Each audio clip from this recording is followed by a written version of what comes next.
All right, let's dive deep today, shall we? We're looking at this really cool idea of chosen family. You know, those awesome people we choose to have in our lives. Yeah. And then we'll connect that to, like, the whole idea of being chosen, but by, well, a higher power, specifically how it's talked about in the Bible. Right. We've got some pieces from chosen family and divine selection to kind of guide us. So Okay. where do we even begin? Well, I think it's super interesting how these two ideas, like chosen family and being chosen by God, they seem so different. Yeah, You know? right. But they both really tap into that, like, human need to belong and to, have a purpose. Totally. So, first things first.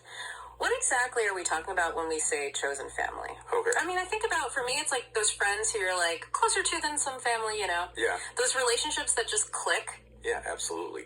The source material defines chosen family as those individuals who, through, shared experiences, mutual respect, and deep affection, become the family you choose to have in your life. It's almost like you build it yourself. Exactly. And I think that can be so powerful, especially, today, like the whole traditional family structure is changing so much. It really is. And it's interesting because studies have actually shown that strong, chosen family networks can have a huge impact on, mental and emotional well-being. I believe that. It's that feeling of being truly seen, and understood. Yeah. And that can be so important for personal growth. Yeah, that makes sense. It's almost like they understand you in a way that maybe your biological family sometimes doesn't or can't, Right, exactly. So then how do we actually go about building these strong chosen families?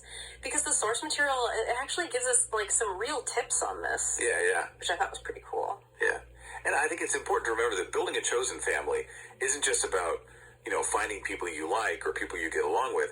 It's about putting in the effort, Yeah. really cultivating those relationships. Like making it happen. Yes. And the source talks about finding your tribe, Love that. It says joining communities or groups where you can just be yourself, be your authentic self. Yeah. That's a great starting point. I like that. Find your people. Yeah. I mean, I think about all the different communities out there now. Absolutely. It's kind of amazing. So, think about the things you're passionate about, the causes you care about. Yes. Or even, shared hobbies. Yeah, that's a good one. If you're really into, knitting or something. That's that or pottery. Yeah, pottery. Find other pottery people. There you go. And the source material also talks about the importance of, actually putting in the work to nurture those connections, right? Oh, absolutely. It really stresses the importance of communication, consistent communication, and being there for each other, truly showing up for each other, being present in each other's lives. It's like being a good friend.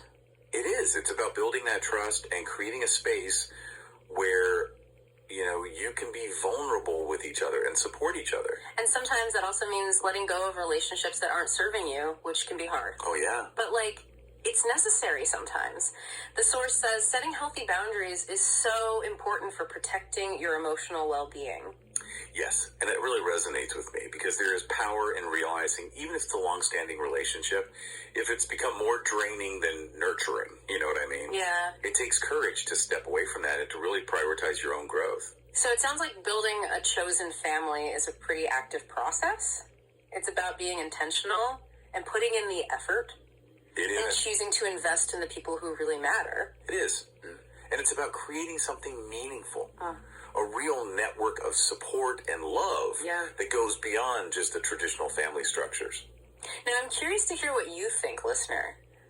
What are those qualities, that you look for in the people you choose to be your family? Right. What makes those connections feel so special to you? Yeah, what makes them important? Think about that. Hold on to that thought, though, because next we're going to look at this idea of chosenness, but, from a different angle. We're going spiritual. We are. We're going to bring in this whole concept of being chosen by God. Ooh, yeah. We're going to see how this idea of divine selection plays out, how it's shown in the Bible. Yes. And we're going to see how it connects to what we've been talking about, Right. Chosen family right here on earth. It's fascinating. The source material does this really interesting thing where it connects these two ideas. Right. It highlights that deep need for belonging and purpose, and it shows up in both. Okay, I'm ready. Let's do it. All right, so we've been talking about chosen family, those awesome people we choose to be our family. Right. Now let's get into this idea of being chosen, but from a spiritual angle. Like, what does it mean to be chosen, but by God? The source material digs into this concept from the Bible, specifically that idea of divine selection. Right, and I think we need to start by acknowledging that this whole concept of divine selection, it can be kind of tricky. You know? Yeah. Like, there are so many interpretations out there. It can get complicated. It can. It has all these theological layers. For sure. And I think when I hear chosen, I think of it as exclusive, like you're in the special group, and that doesn't really vibe with how I see faith. I get that. And the source actually talks about this directly. Oh, does it? It says, being chosen by God, it's not about favoritism or being better than anyone. Okay. It's more about purpose, about potential. Okay, that makes way more sense. So what's the purpose behind being chosen, according to the source? Well, it brings up a few key things. Like, it mentions Ephesians 1.4 to 5, where it talks about God choosing us in Him before the world even began to be holy and blameless in love. Whoa, before the world began. Right. It's a big concept. That's huge. It is. And it goes to this whole idea that God's choice, it's not random. Yeah. It's not like He's just picking names out of a hat. It comes from love. Yeah. And it has a specific purpose. So it's not about being chosen for special privileges, but being chosen for something. Exactly. And the source goes on about this. It mentions 1 Peter 2.9. Okay. It talks about being chosen as a royal priesthood, Oh, wow. a holy nation, a people for God's possession. So there's a lot of responsibility that comes with being chosen. There is. It's like you're given a role, a unique role in this huge story. It's a big deal. It is. And it's about reflecting God's love and sharing His message with, like, everyone. Yeah, and this whole purpose and action thing, it shows up in John 15.16 too. Yeah, I love that verse. Where Jesus tells His followers, "You didn't choose me, I chose you, and appointed you that you should go and bear fruit, and that your fruit should remain." It's powerful. It's really powerful. So being chosen, it's not just about sitting around waiting. Nope. It's about going out there and making a difference. Yes. It's about doing something positive, making a real impact. So living a life that, like, reflects those values of the one who chose you. Exactly. Which, you know, we see that in chosen families too. Right. It's a beautiful parallel. In chosen families, we're with people who lift us up, who support us, who want us to be our best. Right. They encourage us. They do. Yeah. And like that, being chosen by God, according to the source, it means aligning yourself with a bigger purpose. Yeah. Striving to live out love, compassion, service, all those good things. Okay, I'm starting to get it now. So it's not about exclusivity or special treatment. Right. It's about taking on the responsibility and purpose that comes with being chosen. Yes. Whether that's by friends or by something bigger than us. Exactly. And the source also brings up Romans 8.2830. It talks about God working for the good of those who love Him, those who are called according to His purpose. Okay, so that sounds like even when things are hard, there's a plan. Yes. And I think that verse is so comforting. Yeah.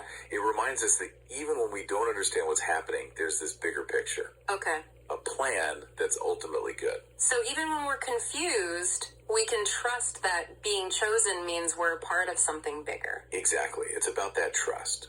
And that trust, it leads to faithfulness. The source mentions Matthew 22.13, where it says, "For many are called, but few are chosen." Okay, now, so what does that mean? Because that still sounds a bit exclusive to me. I know, right? It's one of those verses that's been debated forever. Yeah. But one way to see it, according to the source material, is that being chosen, it's not just a passive thing. Okay. You have to participate. So it's not enough to just be picked. Right. You have to show up. You have to commit to living out the purpose you were chosen for. So it's like being selected for a special team, but then you have to go to practice and play the game. Exactly. It's a great analogy. It's not enough to just be chosen. You have to choose to embrace it. Yeah. And that brings us to a really beautiful point the source makes. Okay, what is it? It says, God's children are His chosen family. You are loved and cherished. That's so nice. It is. So whether we're talking about our chosen family here or being chosen by God, It all goes back to love, to belonging, to reaching our full potential. that's pretty cool. I feel like we've only just scratched the surface, though. There's so much more to explore here. There always is. Yeah. But I think this gives us a good starting point. Okay, so we've talked about a lot here. Chosen family, like the relationships we actually build. Right. And then this whole concept of being chosen, but by God, you know, from the Bible. What really sticks out to you from all this? Well, I think what's really interesting is that, like, you see this thread that connects both those ideas. Right. This idea that we're chosen for a purpose. Right. It's not just about belonging. It's about what we do with it. Yeah. How do we actually use that belonging to do something bigger? Contribute to something bigger than ourselves. Yeah. Like being welcomed into a family, whether it's, given or chosen, it means you have responsibilities to that family. Right. You're not just there to take the love and support. You're there to give it back. Exactly. And think about a really strong chosen family. What makes it work? Yeah. It's that mutual care. Right. Showing up for each other.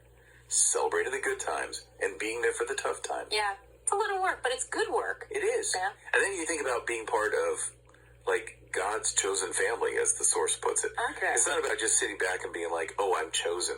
Right. It's got to be more than that. It's about action. It is. It's about reflecting those values. Love, compassion, service, putting them out into the world. So it's about making a difference, just like we try to be good family members to the people we choose to have in our lives, right? Right. I'm really seeing how these two things, they go together. They do. It's not about being exclusive.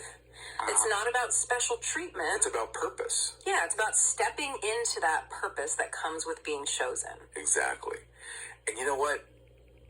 This brings up a really important question for our listener. Okay, hit me.